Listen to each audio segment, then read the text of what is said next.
Okay, so you guys are going to think this problem is crazy, and this is the type of problem that I really wish we could do in class, but bear with me and see if you can pick up what I'm putting down. Solving this for theta, theta has to be between 0 and 2 pi, so not all theta, just the ones in a circle from 0 to 2 pi. All right, so we need to isolate the cosine term, -1/2, subtract 1, divide by 2.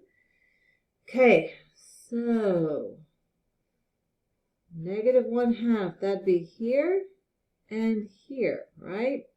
So this is 2 pi over 3, and this is 4 pi over 3. Okay, so 3 theta is equal to 2 pi over 3 and 4 pi over 3. 3 theta is equal to 4 pi over 3. There's a reason why there's so much space here, okay?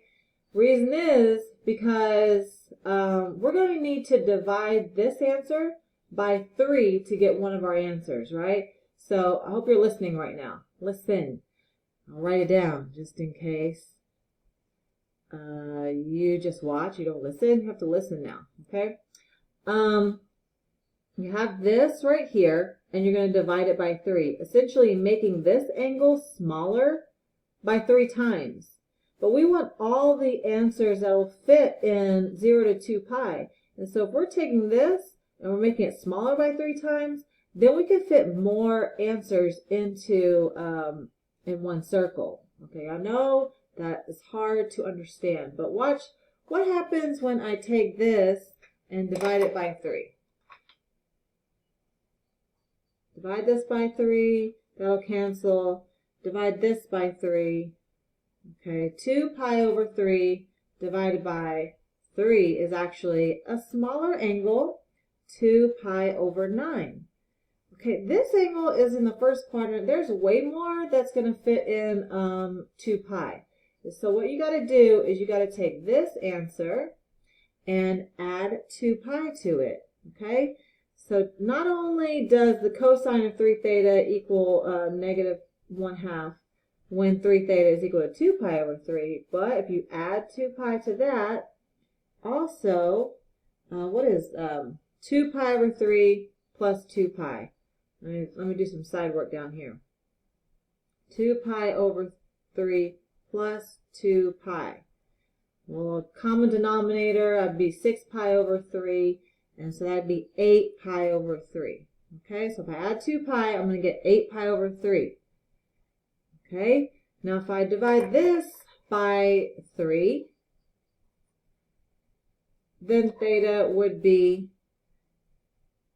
8 pi over 9. Now this is in the second quadrant, okay? I'm not even into the third quadrant yet, so I can fit more. So take this one and add another 2 pi. Okay, so add 6 pi over 3 and you get 14 pi over 3. Okay, 14 pi over 3. When you divide that by 3, you get 14 pi over 9. 14 pi over 9 is still less than 2 pi, right? Because it's still less than 18 pi over 9. But if you do another one, you'll be outside of the 2 pi range. So a good rule of thumb is if you have like a 3 theta, then you need 3 of these. If this were 2 theta, then you would need 2 of these. That's a good rule of thumb. Okay, so we have these answers right here. Same thing is going to go for this right here. So if I divide this by 3, I will be taking this answer and making it smaller by, 3. So one of these answers is going to be 4 pi over 9. Okay, well, that's a small angle. I can fit more. So 3 theta is equal to 4 pi over 3, but 3 theta is also equal to, add another 2 pi to that. Well, let me do that work here. What is 4 pi over 3 plus 2 pi? 6 pi over 3, so that's 10 pi over 3. All right. right? 10 pi over 3 divided by 3.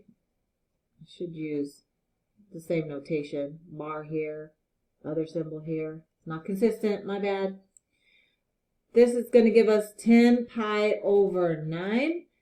And then still, that's barely in the third quadrant. So I could probably fit another one. I can, in fact, fit another one. Add 2 pi to this. And that's 16 pi over 3.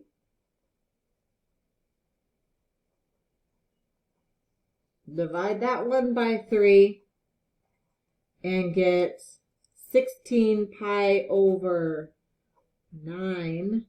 And that's about all I can fit because it's really close to 18 pi over 9, and that's, our 2 pi limit. So I have 6 answers here. This was very, confusing, I understand. So if you need extra explanation, then hit me up on Zoom, okay? 10:30 to 11:30.